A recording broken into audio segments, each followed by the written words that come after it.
Ekisoka okwetaba mu mpaka Olympics chikuwa ettutumu. Kati ng'omuntu yeetabye mu mpaka Olympics okubeera nti afudde kikosa abaana emitima. Naye nga Rebecca ng'omuntu abadde muntu mulamu nnyo, abaana be Kapchora abasinga babeera basirise. Naye Rebecca abadde asussa mu busirise, nate nga buli kaseera omusanga aseka ng'ayamba nnyo ttiimu ye kubanga marathon bagidukanga ttiimu. Nakubadde nga buli embeera abeera kinoomu naye nga baddukanga abantu.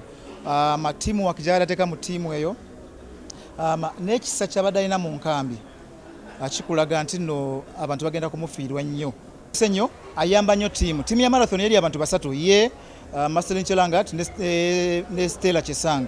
Naye bwe bali nga tebalina bakwetaba mpaka zino nga omulaba akubiriza nnyo banne kubanga ku ttiimu yonna ey'abantu 25 abali e France yasingako obukulu kuba abadde n'emyaka 33. Naye nga ye omulaba era ng'alinganga muzadde ng'akubiriza nnyo banne abalenzi ba marathon bwe badduka ne batakola bulungi naddala Victor Kiplangat y'omu kubasooka omugamba, don't worry Victor, you're still young, there's still another chance for you, just give it to God and hard work. Yoyo Rebecca Cheptegei nga wabadde eri banne bannabyamizannyo. Ekikulu ekisinga okubeerawo tutegeera embeera Rebecca gy'afiiriddemu. Ab'ekibiina ky'omuzannyo guno bagendagezako okulaba nga babuulirira abaana bano mu ngeri y'okubeerawo mu bulamu. Ekirungi ne minisita bwe yali ng'ali e France yajja mu nkambi n'agamba nti ayagala okusinkana abazadde b'abaana bano naddala abawala, ayagala okusinkana abaagalwa baabwe kubanga wabaddewo embeera ey'okubukuubagano mu maka mangi si ga Rebecca yeko omugenzi naye abaana abasinga bannabyamizannyo bafuna nnyo obukuubagano ne baganzi baabwe naddala abakyala kubanga abasajja ndooze bwe baliyitiridde ate abaana bano babeeramu n'akasente kaabwe mu nsawo ndooza we wava entabwe gera nabo kubabuulira kikyakkola naddala nga bagenda mu maaso. Ajja n'abeera nga munnabyamizannyo asinkana abantu bangi.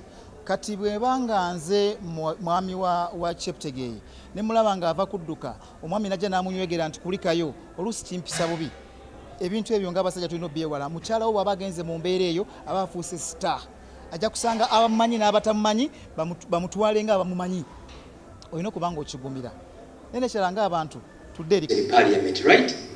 That won't help you. Abantu okuva mu kabira ez'enjawulo wabula nga nnyingi ku zo tezimanyiddwa era nga ne gavumenti tezitongozanga baddukidde mu kakiiko akatakabanira eddembe ly'obuntu nga bagamba kino kibaviiriddeko okusosolebwa n'abamu ne batuuka n'okuzeegaana. Kitegeerekese ng'entabwe eva ku bungi bw'abantu abamanyikiddwa okuva mu kabira zino okubeera abatono ddala ng'ezimu ng'eya Banet esangibwa mu Queen District erina abantu 45, ey'Abakingu esangibwa e Kasese erina abantu 2,000 awamu n'endala songa zisasaanidde mu district ezisoba mu 100. Scattered all over the country. Okitegeera abakenye bali e Kayunga, abakenye bali e Ankole, abakenye bali e Teso, abakenye bali e Gulu, abakenye bali e Northern Uganda. Waliwo n'abaliwo nga naawe oli mu kunkolako interview oyinza okubeera nga oli mukenye naye nga teweemanyi. Bakadde baffe era ekyavaako okubanga we are so scattered nti entalo zaatukosa nnyo. Abantu baffe bawangalira nnyo mu bifo nga Lango, Soroti. Kati entalo ezajja abantu baffe ne babanga babundabunda. Kati up to now government n'abakufuna interest mu kulaba nga abantu bano at least babeera compensated. Ebimu ku bisinga okubakosa kwe kubeera nga bammibwa n'endagamuntu olwa kabira zaabwe ezitamanyikiddwa mu Uganda so nga ate n'okukiikirirwa kwabwe mu Parliament awamu n'ebitongole ebirala kutono ddala. Ne bakulosinga again back to Busoga and Buganda. Kakati our main problem is the government yasawo program yo compensating abantu abakosibwa olutale Teso. Compensation eyo yasanga abantu abali Teso netaliza ate abakenya abakosebwa ennyo. Until now abakenya babundabunda, we have no place of dominion, nobody cares until now. Frank Gashumbanga y'omu ku bali mu lutalo olw'okulwanira kabira y'abavandi mu okutongozebwa mu Uganda agamba okukiikirirwa tekirina kye kigasa wabula kukakasibwanga Munnayuganda. Sikiriziganya nabo singa okukiikirizibwa kwe kwali kuyamba abantu abakyala mu Uganda bebadde rights zaabwe zaali badde singa okubeera waggulu kubanga Parliament eyo erimu ababaka abawerera mu 14 abakyala. Ffe Abanyarwanda b'abavandi mwenza kugamba wano tulina ababaka abasoba mu 12 mu Parliament ne basirisa. Omanyi lwaki basirisa? Bali mu comfort zone. Bw'ofuuka omubaka abaana bo n'abakuliraanye bafuna passports emmyufu. Si bwe kiri omukyala yatulwanirira mukyala Kaaya MP w'ekibuga mukyala Muganda. You get it? So kubeera n'abantu abangi mu parliament ekitegeeza nti ensonga zammwe zijja kubeera solo. Kati nno n'ategeezezza nga bwe bagenda okuddukira mu mbuga z'amateeka bwe kiba nga okukakasibwa okw'emirembe kugaanye. Tugenda mu Constitutional Court on Tuesday next week. Lwaki tukooye okusosolebwa? Lwaki tugenda mu Constitutional Court? Constitution ya Uganda egamba you can only be a Ugandan if you belong to the below listed ethnic groups. Mumpulira ethnic groups ezo n'Abanyarwanda mwe bali. Omubaka w'abakozi mu Parliament Agnes Kanihira agamba nti ensonga z'abanonkulu wabula basaanye okuzisengeka obulungi era bazitwala eri bekikwatako olwo zikolebweko. Baawule ensonga zaabwe babeereko n'ezisookerwako n'ezisembayo. Waliwo abagambye nti ne constitution tebarecognizinga tebasobola kufuna national IDs eyo nsonga nkulu. Kati eyo kategori yeyina okulaba nti ebeera ng'eyongezeddwa ku schedule ya constitution basobole okubawuliriza.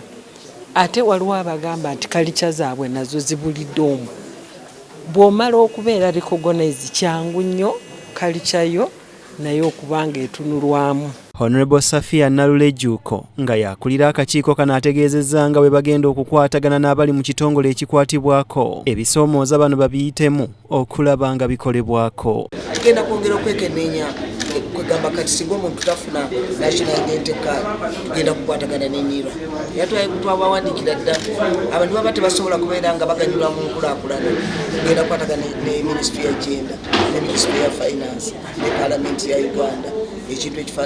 Kabira ezoogerwako era ezeekubidde enduulu zisoba mu 50 okuli abatwa, abanubbi, Napoli babukusu, bagabwa awamu n'endala wabula nga kati kye baagala buli muntu okuyingira mu lutalo olw'okubalwanirako n'okutongozebwa nga n'emikutu gy'empuliziganya mw'otadde. Banyarwanda, we have 102 MPs in parliament. Olunaku luno lwatandika okuzibwa UNESCO bwe yakkiriza mu mwaka gwa 1967 era nga mu Uganda olunaku luno luzze lukuzibwa okuviira ddala eyo mu mwaka gwa 2022 nga kino kiragira ddala obumalirivu Uganda bw'erina era bw'etaddemu mu kusoosowaza ensonga eno ey'okuwandiika, okusoma n'okubala. Mu Uganda ensonga y'okubala, okusoma n'okuwandiika nkulu nnyo era nga ku lunaku luno Minisitule y'ekikula ky'abantu eyagala tuleme kumala gakuza lunaku wabula tutunuulire nnyo ekinyusa ekikirimu.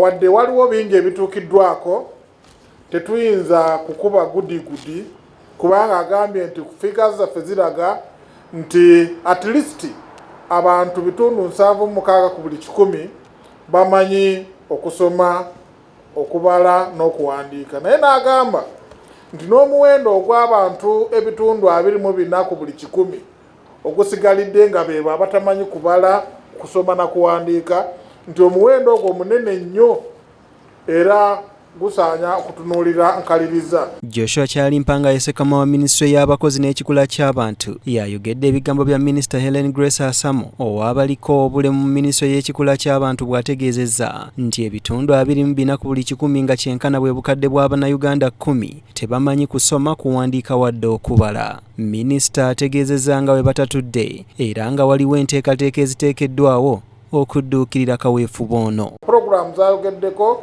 ayogedde ku program eya UPE oba Universal Primary Education eyatandika mu 1997 eza Post Primary Education and Training Programs nga buzezo muli UCE oba Universal Secondary Education newabeerawo ne programs endala esomesa abantu ebintu eby'emikono. Minisita agamba nti si baakukoma ku UPE oba USE bokka wabula baakugunjawo n'enkola endala. Enkola zino ze ziriwa gye bayita Integrated Community Learning for Wealth Creation. Enkola eno yakusomesa abantu ng'ekozesa structures eziriwo already nga buli ku parish kujja kubeerako community centers.